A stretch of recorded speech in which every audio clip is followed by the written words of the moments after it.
একদিকে ঈশা, আরেকদিকে এই পরিবারের বড়নাথ বউ খড়ি, দুজনের জীবন নিয়ে ছিনিমিনি খেলেছেন আপনি। মিথ্যে, সব মিথ্যে। এইসব ফালতু কথা কেউ বিশ্বাস করো না, কেউ বিশ্বাস করো না, এগুলো সব মিথ্যে কথা। এই দেখো না, এই দেখো ঈশার ডেড বডি পড়ে রয়েছে। এগুলো এগুলো সব সাজানো, পুলিশ সাক্ষী, সবাই সাক্ষী। শুধু এটাই সত্যি, ঈশা মৃত, এটাই সত্যি, এটা মারা গেছে। ঠিক ঠিক, এটা সত্যি ঈশা মারা গেছে। আপনার বানানো সাজানো মিথ্যে ঈশা আজ মারা গেছে। কিন্তু খড়ি তো মরে যায়নি মিসেস দেবলীনা সিংহ রায়, খড়ি বেঁচে আছে, আপনার সামনে দাঁড়িয়ে আছে। আর বেঁচে আছে সেই মানুষটা যাকে হাজার চেষ্টা করেও আপনি মারতে পারেননি। আপনার সব চক্রান্ত ব্যর্থ করে বেঁচে আছে ঋদ্ধিমান সিংহ রায়। তাহলে ঋদ্ধিমান কোথায় করি? ঋদ্ধিমান কেন এখনো আসছে না? বুঝছি ঋদ্ধি কোথায়? জিজ্ঞেস কর না ওদের, ঋদ্ধি কোথায়? বাড়ি ফিরে এসেছে মা।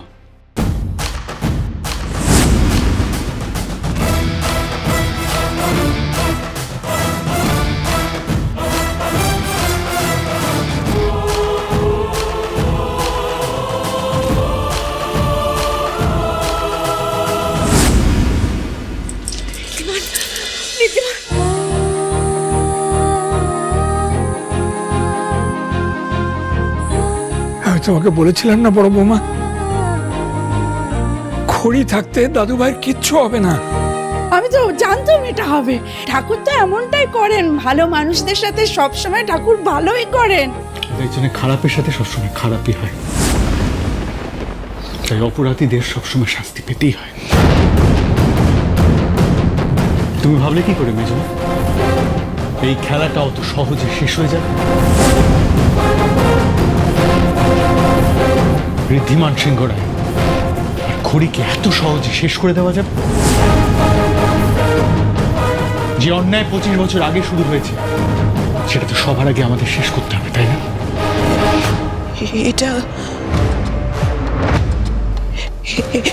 এটা কি করে সম্ভব? তোমরা দুজনেই। কিন্তু আমি তো যেভাবে খড়ির মৃত্যু সাজিয়ে আপনি ঈশাকে নিয়ে এসেছিলেন, ঠিক ওই একইভাবে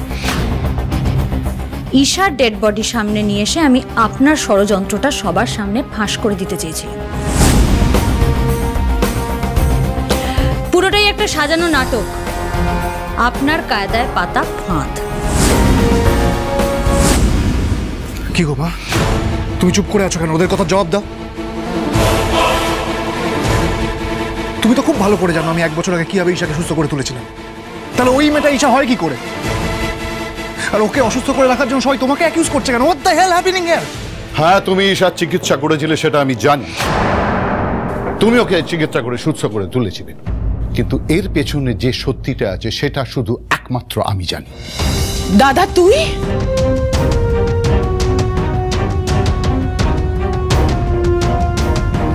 দেবী, তুই আমাকে ক্ষমা করিস। আমি তোর পাশে আর দাঁড়াতে পারছি না। এবার আমাকে সত্যির পাশে দাঁড়াতেই হবে।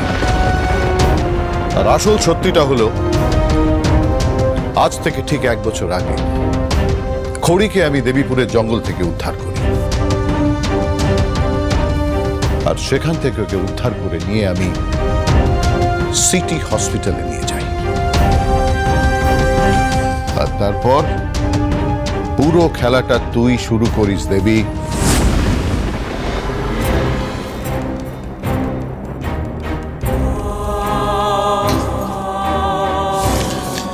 মামু যে কথাগুলো বলছে সেটা সত্যি মা? তুমি আমার বিশ্বাস, আমার ভরসা আজকে সব ভেঙে দিলে মা। মৈনাক, ওদের সবাইকে তুই সাধু মনে করিস না, ওরা কেউ সাধু নয়। মৈনাক, ভুলে যাস না, ওদের জন্য কিন্তু তোরা বাড়ি ছাড়া হয়েছিলিস। সিংহরায়রা এত পাওয়ারফুল, ওরা চাইলে কি তোদের খুঁজে বার করতে পারতো না? সেই ইচ্ছা ওরা করেনি। তুই নিজে ওদের ধরা দিতে চাস না দেবী। আমি তোকে আগেও সাবধান করেছি আর আজও তোকে সাবধান করছি। তুই ভুল করেছিস দেবী, স্বয়ং জগদ্ধাত্রী যাকে রক্ষা করেছে তুই তার প্রতি অন্যায় করেছিস, শাস্তি তো তোকে পেতেই হবে দেবী। তুই এতদিন ধরে ওষুধ খাইয়ে যা স্মৃতি ভুলিয়ে রেখেছিলিস সেই খড়ি সে আজ নিজে এসে দাঁড়িয়েছে তোর সামনে। ন্যায়ের কাছে তো তুই অলরেডি হেরে গেছিস, ভালোবাসার কাছে তোর লোভ, তোর ক্রোধ, তোর প্রতিহিংসা সবকিছু হেরে গেছে আজ। আর এবার সে নিজের হাতে অপরাধীকে শাস্তি দেবে। তুমি নিশ্চয়ই ভালো করে বুঝতে পারছো মেজমা যে দাদু ঠাম্মি যেটা বলতো সেটা ঠিক।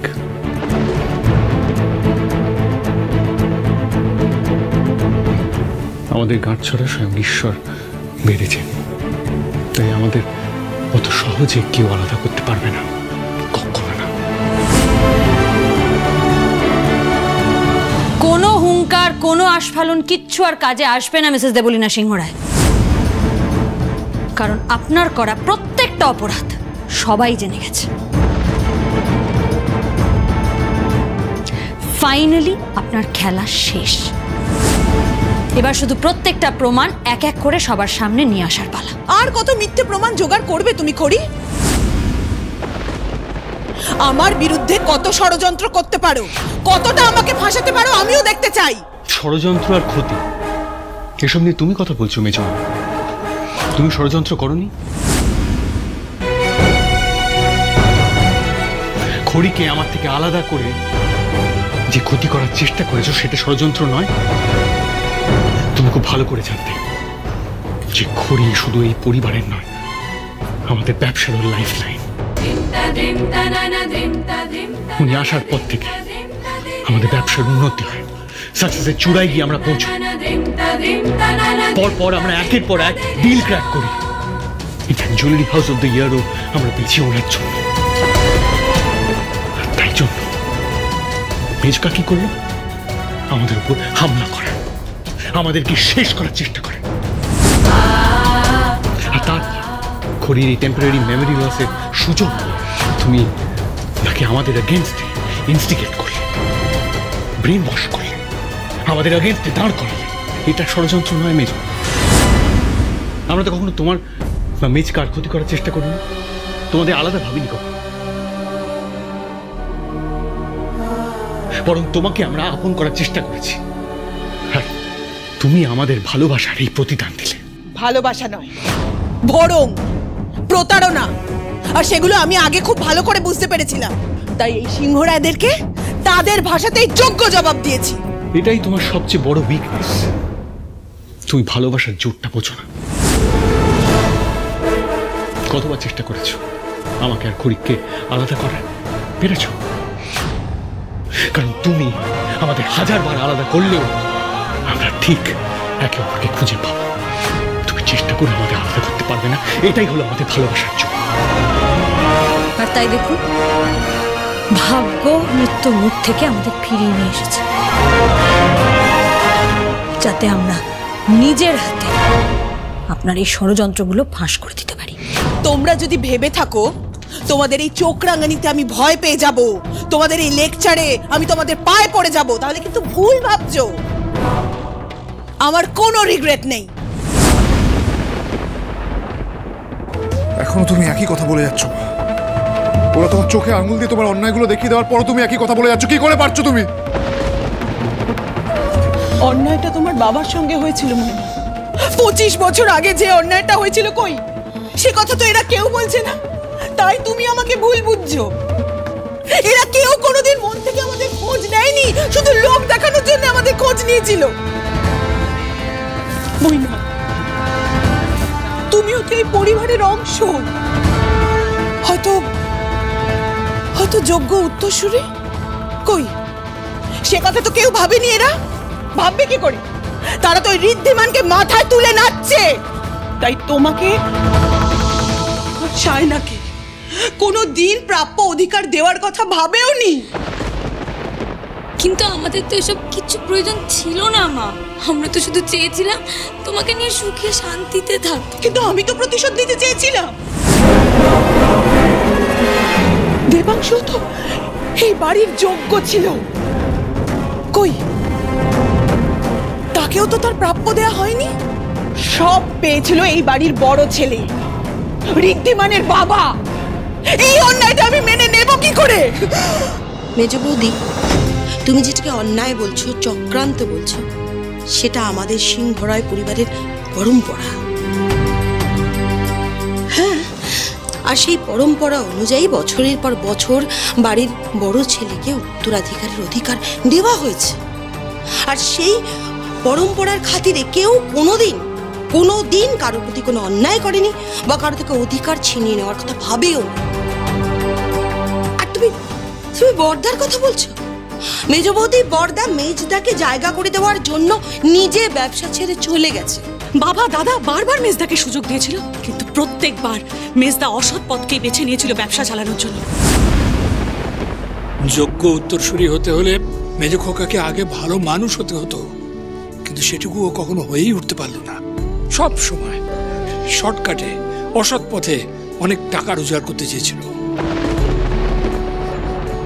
ক্ষমতার মোহে মেজ ঠাকুরপো এতটাই অন্ধ হয়ে গিয়েছিল যে এই পরিবারের মান সম্মান ঐতিহ্য কোনো কিছুই আর বাকি রাখেনিও, সব কিছু বিকিয়ে দিয়েছে। তুমি জানো, মেজকা বাড়ি ছেড়ে চলে গেছিল বলে, তোমরা এই বাড়ি ছেড়ে চলে গেছিল বলে বাবা নিজেকে এই বিজনেস, এই পরিবার থেকে সরিয়ে নেয়। আর এখন তো এই বাড়ি, এই সংসার থেকে নিজেকে অনেক দূরে সরিয়ে নিয়ে চলে গেছে। একটা অদ্ভুত গিল্টে নিজেকে ডুবিয়ে রেখেছে, যে জায়গা থেকে আমরা বাবাকে কোনোদিন চেষ্টা করেও বের করতে পারিনি। হ্যাঁ, যেহেতু তার ভাইয়ের জন্য অনেক বড় স্যাক্রিফাইস করেছিল মেজমা। এই বাড়ি, এই বিজনেস সামলানোর জন্য যখন কেউ ছিল না, তখন দাদু আর বাবা মিলেই সবটা সামলেছে। তারপর দাবাই যখন বিদেশ থেকে পড়াশোনা কমপ্লিট করে এখানে এসে আমাদের বিজনেসের এই সিচুয়েশন দেখে, তখন বাধ্য হয় সমস্ত দায়িত্বটা নিজের কাঁধে তুলে নিতে। তারপরে তো আমিও পড়াশোনা কমপ্লিট করে দাবাইয়ের সঙ্গে বিজনেসে যোগ দিই, কারণ আমরা সবাই চেয়েছিলাম সবার পাশে থাকতে, যেটা মেজদা কখনো করতে পারেনি। যোগ্য উত্তরসূরি হওয়ার স্বপ্ন দেখে গেছে, শুধু নিজের পরিবারের পাশে কখনো দাঁড়ায়নি। আমি জানতাম যে ঋদ্ধির হাতে ব্যবসার দায়িত্ব তুলে দিলে ও সেটা সামলাতে পারবে, কারণ ওর যোগ্যতা আছে, ক্ষমতা আছে ব্যবসাটাকে এগিয়ে নিয়ে যাওয়ার বা আরো বড় করা। আর তাই আমার এই ছন্নছাড়া পরিবার, এই প্রায় ডুবতে বসা ব্যবসার হাল আমি ওর হাতে দিয়ে কাউকে বঞ্চিত করব বলে বা ঋদ্ধি আমার বড় নাতি বলে এটা করিনি আমি। তুমি এটা কি করলে মেজ বৌমা? তুমিও সেই মেজ খোকার রাস্তাতেই চলে গেলে মেজ বৌমা। ওর কথাটাকে ঠিক বলে ধরে নিলে। আমরা সত্যি সত্যি তোমাদের খুঁজে বার করবার চেষ্টা করেছিলাম, চারিদিকে লোক পাঠিয়েছিলাম, কিন্তু কোথাও তোমাদের খুঁজে পাইনি। আর এইসব কিছু না জেনে না বুঝে তুই নিজের ছেলের অধিকারের জন্য আমার ছেলেকে মৃত্যুর মুখে ঠেলে দিচ্ছিলি। সেই ঋদ্ধিকে মেজ, যে নিজের ভাইয়ের জন্য আজও সম্পত্তির ভাগ আলাদা করে রেখেছে। হ্যাঁ মেজ, আমার ঋদ্ধিমান কোনোদিনও মৈনাকের অধিকার কেড়ে নিতে চাইনি, কিন্তু তুই সব সময় আমাদের সবাইকে নিজের শত্রুই ভেবে এসেছিস। ও মা, এত কিছু করে তুমি আলটিমেটলি কি পেলে বলো তো? দিনের পর দিন আমার বাবার পরিচয়, সে কোথায় থাকছে, কেন আমাদের সাথে থাকছে না, এসব নিয়ে আমাদের মিথ্যে কথা বললে কি লাভ হলো তাতে তোমার? আমার কাছের মানুষগুলোকে এতদিন আমার কাছে শত্রু বানিয়ে রেখে তুমি কি পেলে বলো? আর মামু, তুমি তো সবটা জানতে, বলো তুমি সবটা জানার পরেও তুমি আমাদের কেন কিছু বললে না মামু? কি বলতাম আমি শায়না? আমি কি বলতাম? আমি কিভাবে বলতাম? আমি যদি তোদের তখন সত্যি কথাটা বলতাম, তাহলে দেবী ভাবতো আমি দেবীর সঙ্গে বিশ্বাসঘাতকতা করছি। তাই এতগুলো বছর আমি আমার বোনকে সামলাতেই সময়টা দিয়ে গেছিলাম। আর মৈনাক, তুই তো জানিস যে এই সিংহরায় পরিবারের সঙ্গে আমার একটা সম্পর্ক আছে। পারমিতা যেদিন আমাকে ছেড়ে আমার ছেলে মেয়েদের নিয়ে চলে আসে, সেদিন আমার পাশে একমাত্র দেবী ছিল। আর সেই মুহূর্ত থেকে আমরা একে অপরের পাশে দাঁড়িয়েছিলাম। আপনি কি নিজেকে ভিকটিম দেখানোর চেষ্টা করছেন? হ্যাঁ, আমার মম আপনাকে ছেড়ে চলে এসেছিল, এটা সত্যি, কিন্তু কেন এসেছিল সেটা বলুন সবাইকে, বলুন। দিনের পর দিন আপনি আমার মায়ের সাথে কি কি আচরণ করেছেন বলুন সেটা সবাইকে। বলুন। কিয়ারা কিয়ারা চুপ কর। কেন মম? কেন চুপ করবো মম? এই লোকটা একটা খোঁজ পর্যন্ত নেয়নি আমাদের, একটা খোঁজ না। আর আজ এখানে দাঁড়িয়ে বলছে নাকি তার পাশে কেউ ছিলই না। দেখেছিস দাদা, যাদের হয়ে এতক্ষণ ধরে সালিশি করছিলিস তুই, তাদের মনে তোর সম্পর্কে ঠিক কি ধারণা তৈরি হয়েছে? তোমার এই মম আমার দাদাকে দিনের পর দিন মিথ্যা অপবাদ দিয়েছে। তোমাদের নিয়ে আমার দাদাকে ছেড়ে চলে এসেছে আর সবাইকে ঢাক পিটিয়ে বলেছে আমার দাদা নাকি ওর গায়ে হাত তুলতো, টর্চার করতো। কিন্তু আসল সত্যি হলো এইটা যে আমার দাদাকে তোমার এই মম টাকা টাকা টাকা টাকা করে দিন রাত টর্চার করেছে।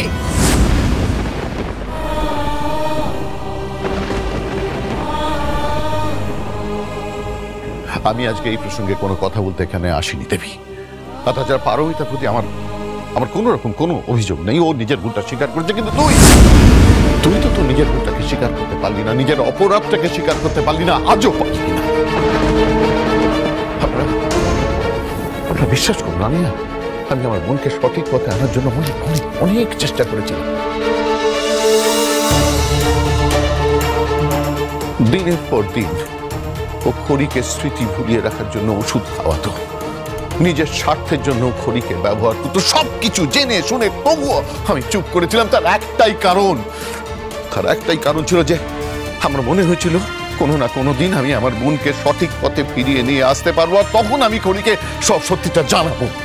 কবে বলতেন মামু?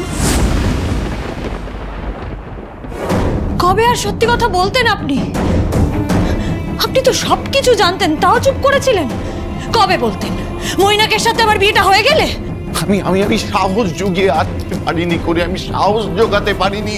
আমি ভেবেছিলাম আমি সবকিছু বলে দেবো, কিন্তু তখন দেবী একটার পর একটা বিপদ আনছিল এই পরিবারটার উপর। আমি তখন কি করবো? কোন দিকটা সামলাবো? এই বিপদটা সামলাবো না সত্যিটা বলবো? কোনটা করবো, কি করবো? I was completely puzzled.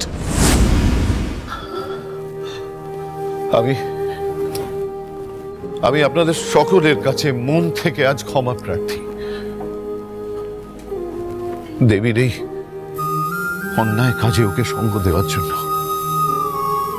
আমার ছেলেকে বিপদে ফেলার আগেও একবারও ভাবিনি। সেদিনই আমি বুঝেছি অন্যায় আর এই প্রতিহিংসার নেশায় অন্ধ হয়ে গেছে। তাই কোনোভাবেই কোনো কিছুতেই ওর অপরাধ বোধ আর কোনোদিনই জেগে উঠবে না।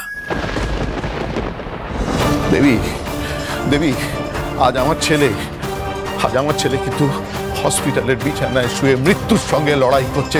আজ যদি রাহুলের কোনো কিছু একটা হয়ে যায়, তার জন্য দায়ী থাকবি তুই দেবী, তার জন্য তুই দায়ী থাকবি তুই। দাদা, তুইও আজ এদের মতো আমায় দায়ী করছিস। আমিও তো চেয়েছিলাম স্বামী সন্তান নিয়ে সুখী শান্তিতে ঘর সংসার করতে।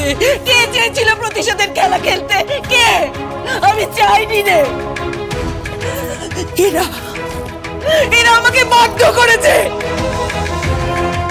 যেদিন দেবাংশু এই বাড়িতে এসেছিল বাবার কাছে ক্ষমা চাইতে, সবকিছু মেনে নিতে, এরাও তো পারতো বল ওকে কাছে টেনে নিতে, কিন্তু এরা সেটা করেনি।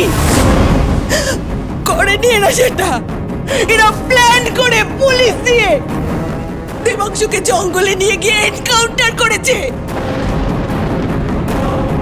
মেজদি, তুমি কোন ক্ষমা চাওয়ার কথা বলছো বলো তো? মেজদা তো কোনোদিনও আমাদের বাড়িতে ক্ষমা চাইতে আসেননি। মেজো খোকা তোমাকে মিথ্যে কথা বলেছে। মেজো বৌমা ভুল বুঝিয়েছে তোমাকে। আমাদের বিরুদ্ধে তোমাকে উস্কে দিতেও একটা বিরাট খেলা খেলেছে। দাদু ঠিক কথাই বলছে। মিথিকা ক্ষমা চাইতে আসে, বড় ভুলভাবে ষড়যন্ত্র করে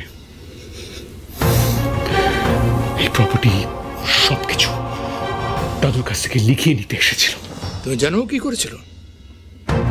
আমার ছোট জামাই মধুশ্রীর স্বামী প্রসূনের সাহায্যে আমার ইচ্ছের বিরুদ্ধে এই বাড়ি ব্যবসা সবকিছু লিখিয়ে নিতে চেয়েছিল।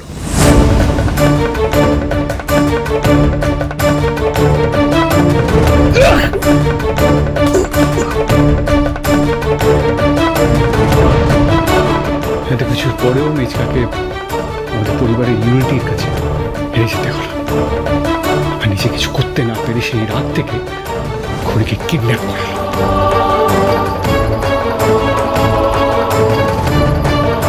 আমার জেঠুকে দিয়ে ঋদ্ধিমান বাবুকে ফাঁসানো, আমাকে কিডন্যাপ করে জোর করে অ্যান্টিকের রেপ্লিকা বানানো, এই সমস্ত কাজ কিন্তু দেবাংশু সিংহ রায় করেছে। উনি যা শাস্তি পেয়েছেন সেটা ওনার নিজের কর্মদোষেই পেয়েছেন। এই বাড়ির কোনো লোক কিন্তু ওনার কোনো ক্ষতি চায়নি মিসেস দেবলীনা সিংহ রায়। না, অসম্ভব, এটা হতে পারে না। আর এটা যদি সত্যি হয়ও, তাহলে দেবীপুরের জঙ্গলে কি করে গেল দেবাংশু? পুলিশ কি করে দেবাংশুকে এনকাউন্টার করলো? বলো, তোমরা চুপ করে থেকো না। পুলিশ কি করে সবকিছু জানলো? বলো।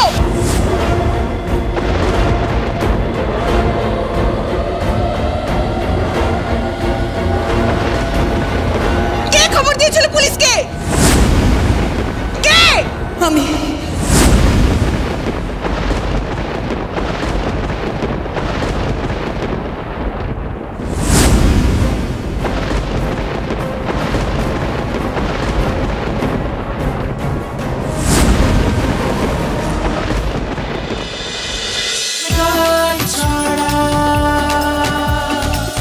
cholo cholo cholo cholo cholo paltai